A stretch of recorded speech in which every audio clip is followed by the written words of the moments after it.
Le Bon Coin d'Alexandra Pichard aux éditions Les Fourmis Rouges.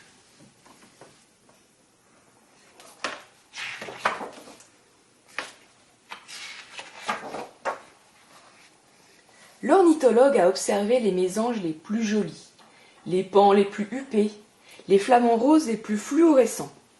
Il a écouté les concerts des rossignols les plus doués, discuté avec les plus raffinés des perroquets.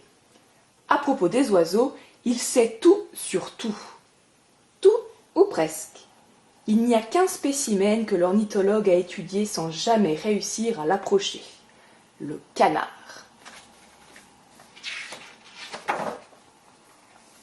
Pour attirer un canard, il n'y a pas de secret. L'ornithologue choisit un morceau de bois et sculpte la peau qui imitera son cri. Coin.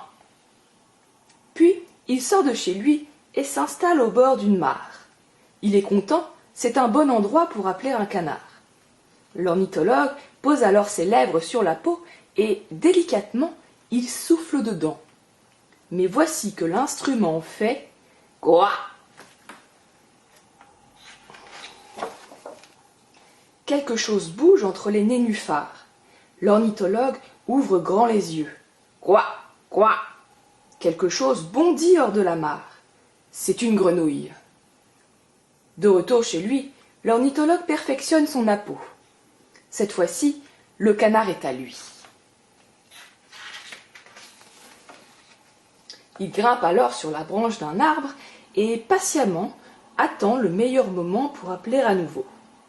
Lorsqu'enfin l'ornithologue porte à ses lèvres la peau, celui-ci fait « Croix !» Un battement d'ailes fait frémir le feuillage.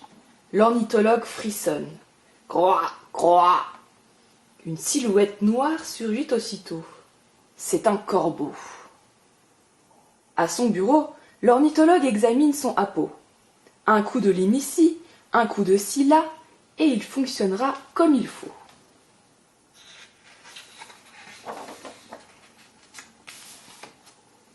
D'un pas volontaire, il part maintenant à l'étang. Là, il se cache derrière les roseaux et s'empresse d'essayer la peau. Mais celui-ci fait « croc !» La surface de l'étang clapote. Le cœur de l'ornithologue palpite. Croc ! Croc ! Une longue mâchoire claque hors de l'eau. C'est un crocodile. L'ornithologue décide de tout reprendre à zéro.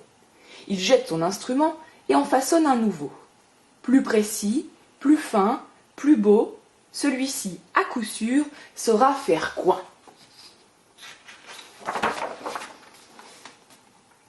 Il faut du temps pour gravir la colline. Alors, une fois en haut, l'ornithologue n'attend pas une seconde pour appeler à nouveau. Mais voilà que la peau fait « Colin !» Une silhouette se dessine au loin. « Me voilà, me voilà !» Un homme court à toute vitesse jusqu'au sommet, percute l'ornithologue et s'effondre à ses pieds. « J'ai cru entendre le patron m'appeler, » dit-il, essoufflé. Pour l'aider à se relever, l'ornithologue lui tend la main. À ce geste, l'homme répond « Enchanté, moi c'est Colin. » L'ornithologue a faim, il a froid et il est fatigué. Mais quand on veut un canard, il ne faut pas se décourager. « Ah, tchoum !» éternue-t-il le long du chemin qui le mène du bureau à l'observatoire.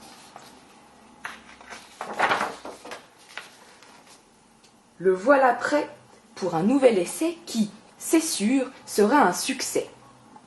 L'ornithologue brandit son plus bel appôt, prend une profonde inspiration et vide tout l'air de ses poumons. Cela fait « Cafésas paracalo, Kyria Kataliakou ».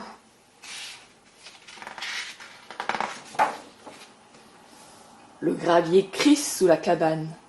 Le bois de l'échelle craque. La poignée de la porte tourne lentement. L'ornithologue retient son souffle. C'est le grand moment.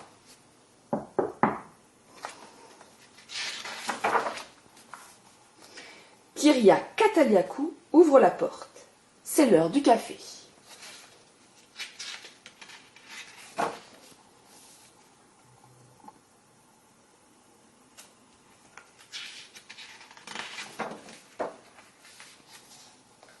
L'aube se lève quand l'ornithologue quitte l'observatoire. Adieu, canard, il est temps d'aller se coucher.